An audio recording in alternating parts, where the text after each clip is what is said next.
أنه آد وحن وآد ومرجيسن والشقدي كد عضي حيث قبل كاسول وقال على عداية أنه حبنه قلياشة جمهورية الصوماليلاند guurtida iyo wakiilada xubnihii laga soo doortay gobolka anagoo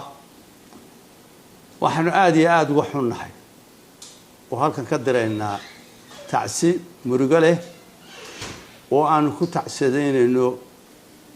dadkii walaalaha ahaa ee isku noosha ahaa ee halkaa wada deganaa ee weligood mataqaana isku nuugahay wada maxayto wada dhashay mashaqada ka dhaxdhacday iyo geerida faraha badan leh ee halka ka dhacday ayaan ka murugeysanahay oo ka xunnahay oo aan tacsi halkan ka direynaa waxaan ugu baaqaynaa dadkaas walaalaha dad kala maamaya ma tiidin dad wada dhashay baatiin mashaqooyinku waa iska dhacaan dhibaatooyinku waa iska dhacaan in halkaa arintaas lagu hakiyo lagu joojiyo oo aan halkaa ka gudbin oo dhaafin waxaan laga heshiin karin ma jiro waxaan laga heshiin karin ma jiro arrimaha waa laga heshiin karaa wixii dhacay ilaa imika laakiin hal la hakiyo hal la joojiyo haday sii socdaan de nolol dambe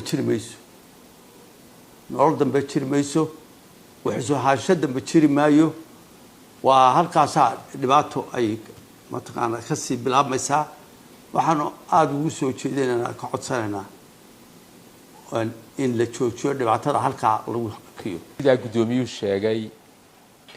waxa halkan maanta aanu u nimi inaanu la qaybsano xanuunka iyo dhibaatada dadkii deegaanka aanu ehelka nahay ee dhibaatadu kala gaadhay